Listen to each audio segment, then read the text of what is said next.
that the West did over the last 200 years. But the West was happy. I mean, managed to build a big, wealthy economy at the moment when there was no problem of limited resources, of the climatic change, and so on. China is trying to do it and India is joining, and so on, so on. Is trying to do it in the world in which it's not possible to repeat the same story because of the limits of the resources, and the climate is one of the elements of this puzzle, right? So we need the action, and moreover, the interests are very, very different on various groups of producers. By the way, in Europe, we also are this faster growing, catching up part of Europe that has got a different interest in this than the developed countries like China versus Europe. But in any case, it shows that how difficult it is to reach an agreement, because it needs the agreement of everybody must, in a sense, contribute to this. And given that this is the negotiation, everybody would try to limit his own costs and to put more pressure on the others.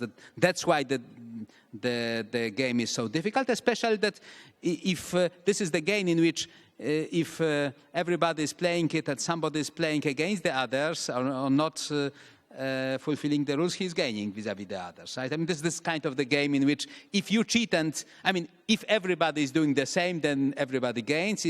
If half of the players are doing something and half of them something different, then the second half not playing according to the rules is winning.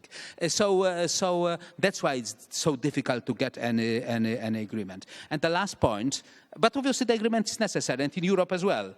And obviously, a good deal should take into account the different interests. It's not the truth that China is the Schwarzcharakter of the world because we Europeans don't want the pollution and they produce. But we want the goods produced in China in our shops, and it's a bit hypocritical to say how we detest the CO emission while producing industrial goods, and we don't want it for a country that gets rid of the industry and basically has got its factories in China, in even owned by this country, in China, in Pakistan, in India, in Africa, wherever, when there is no limits like that. And the last point is the following.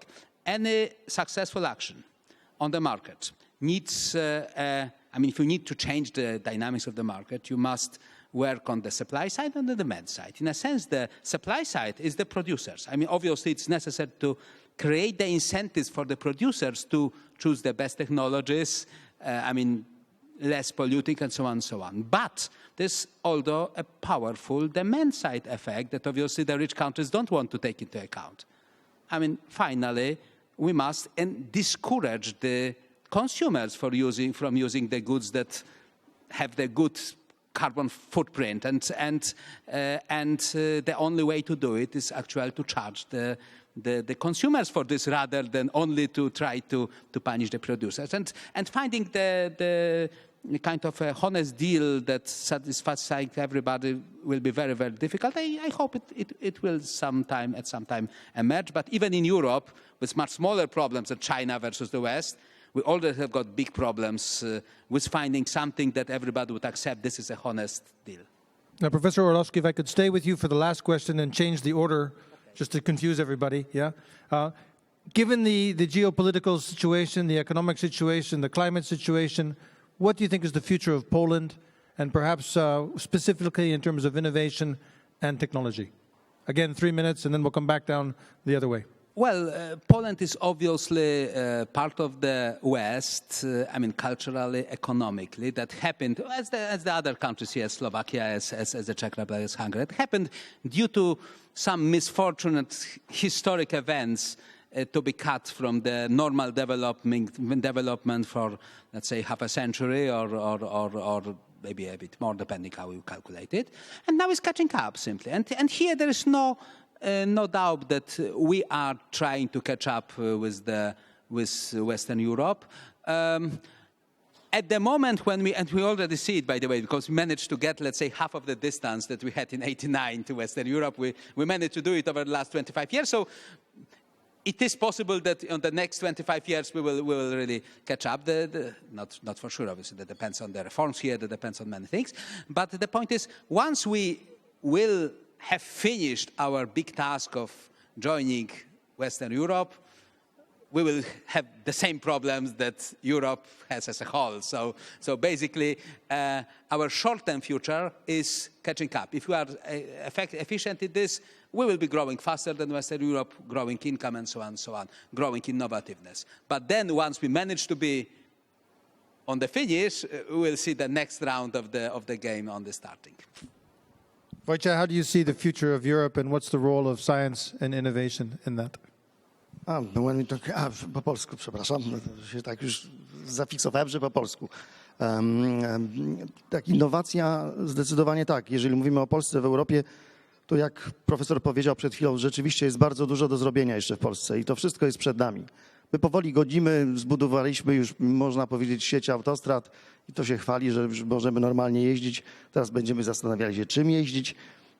Jest takie fajne badanie, Young and Rubicam posiada, nazywa się Forces Cross Culture Consumer Classification. I to jest bardzo fajne badanie, bo tam jest 7 typów psychograficznych, które pokazują w każdym społeczeństwie różnego rodzaju oprocentowanie tych grup. 100% składa się na całość. I teraz w zależności od tego, jakim procencie jest mainstream, kiedyś w Polsce był poniżej 20, mówiliśmy, to ta klasa średnia zanim rośnie, to rzeczywiście będzie problem, bo Niemcy są nudni, bo tam jest ta klasa średnia duża, ale jest solidna. W Polsce za to aspires byli bardzo duży, jeśli chodzi o procenty. Wydawało się wtedy, że w każdym domu antena satelitarna, w każdym domu wideorekorder, coraz lepsze samochody. To się przekładało rzeczywiście na ludzi mocno aspirujących. 2010, ostatnie badanie, które przynajmniej ja mam w ręku, pokazuje, że tych aspirujących wcale nie zmniejszyło się. W dalszym ciągu jest powyżej 20, mainstream też jest powyżej 20. To wszystko pokazuje tak naprawdę, że Polacy jako naród są bardzo mocno innowacyjni. Szukają rozwiązań, są bardzo kreatywni.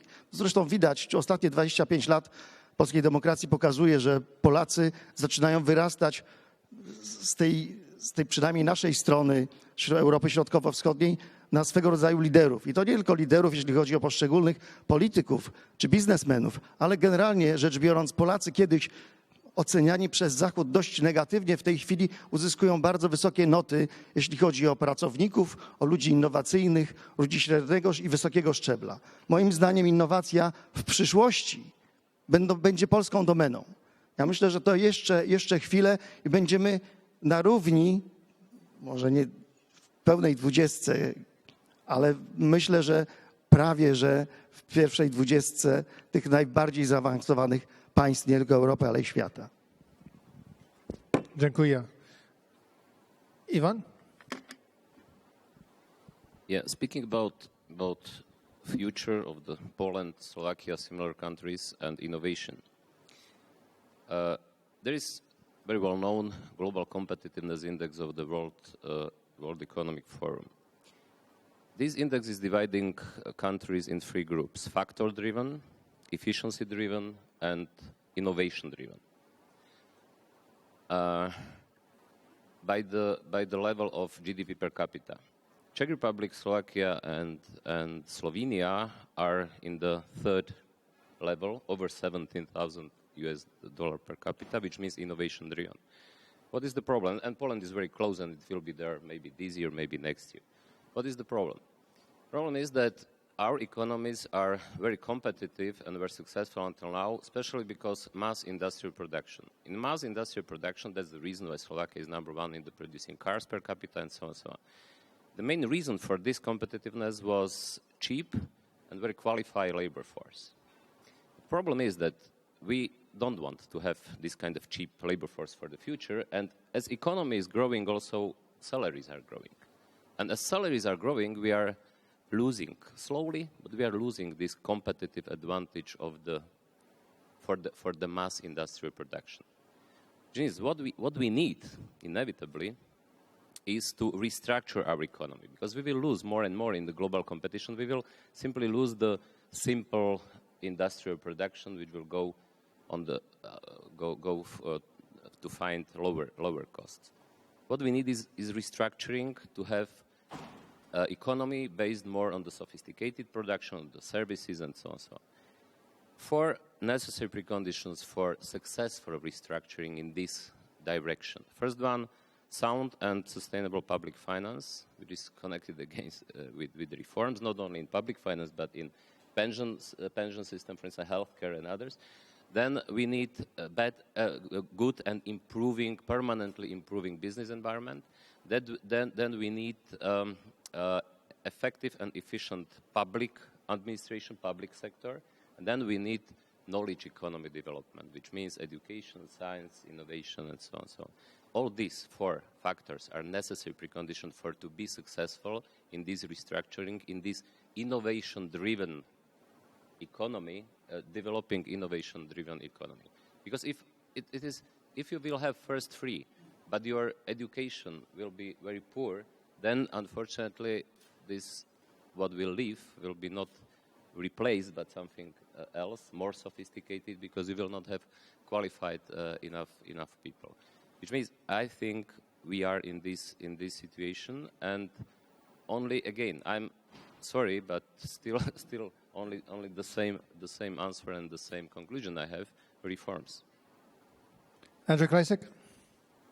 Well, 4 points this time around. The first point is that the future of Poland is bright. So I see that definitely will be growing faster than the average of Europe in terms of GDP growth.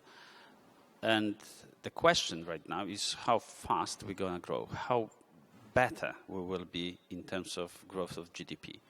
And McKinsey recently published a study that, depending on the scenarios, in 2025, we might be bigger, our economy might be bigger in terms of GDP than Italian or Spanish.